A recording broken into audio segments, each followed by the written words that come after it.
This is Unit 3, still on applications, and today's video is about ratios and proportions. So this is all of Chapter 6 in your textbook. Chapter 6, Section 1 is on just ratios. And ratios can be written three different ways. So you'll see two numbers, 7, 2, 3, and use the word TO in between them. 7 dot 3, which is a colon, so 7 to 3.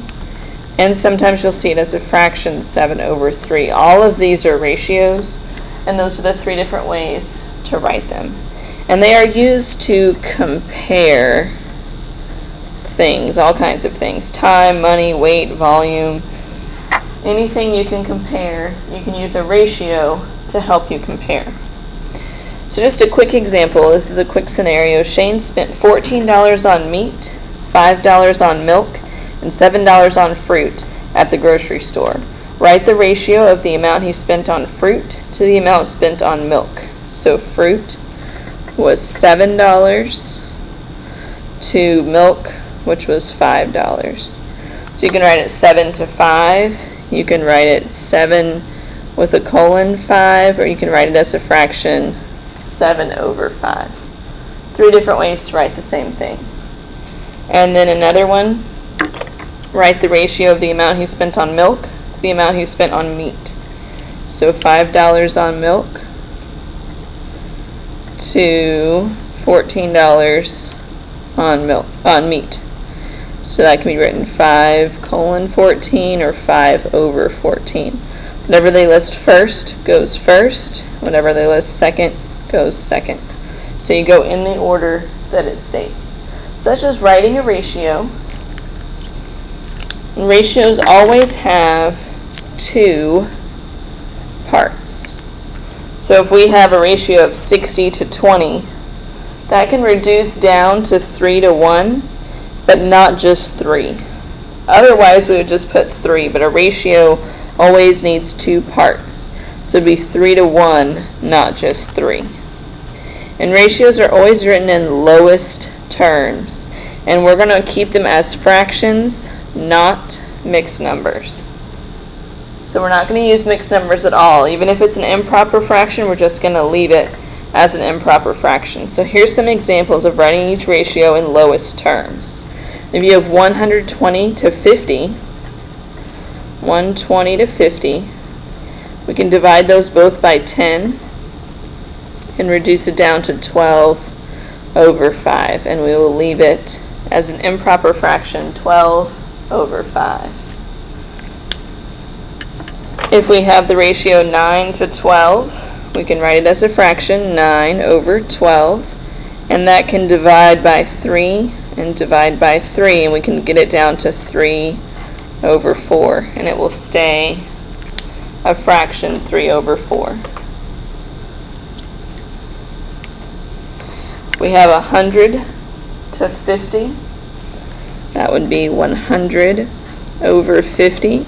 That can reduce down to 10 over 5, which can reduce down to 2 over 1.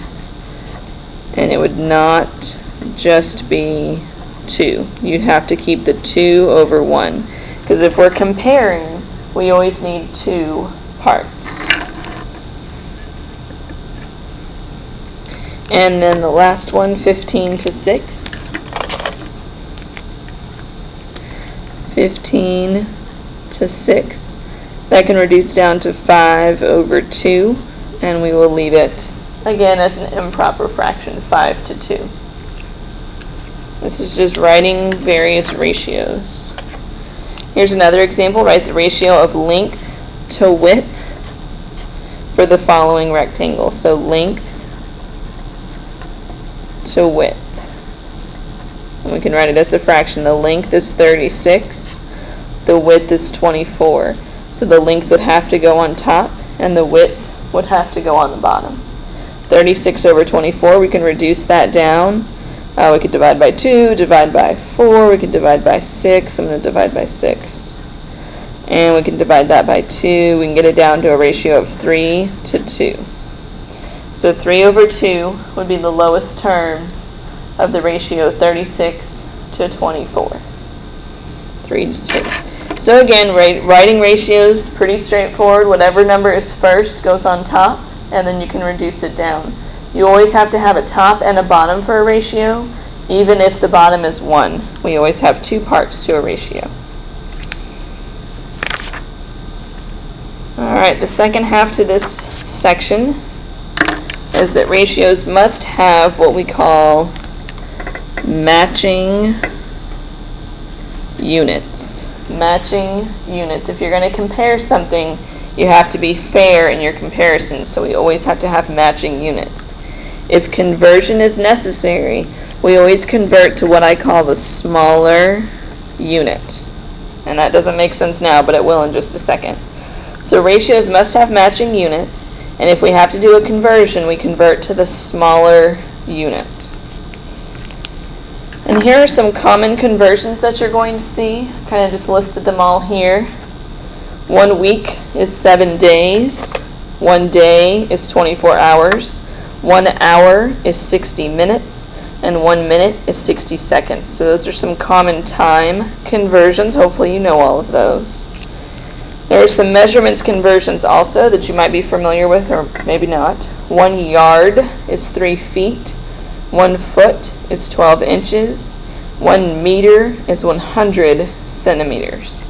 So those are just some common measurement conversions that we're going to see. So here's an example, 2 feet to 30 inches.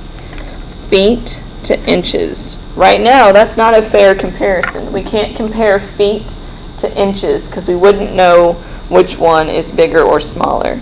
So we're going to convert either feet to inches or inches to feet. And I'm saying that it's easier to take the bigger measurement, so feet are bigger and inches are smaller. So when I say convert to the smaller unit, I'm referring to whatever units you're working with. Whichever one is considered smaller is the one you would convert to. So I'm going to convert feet to inches. 1 foot is 12 inches.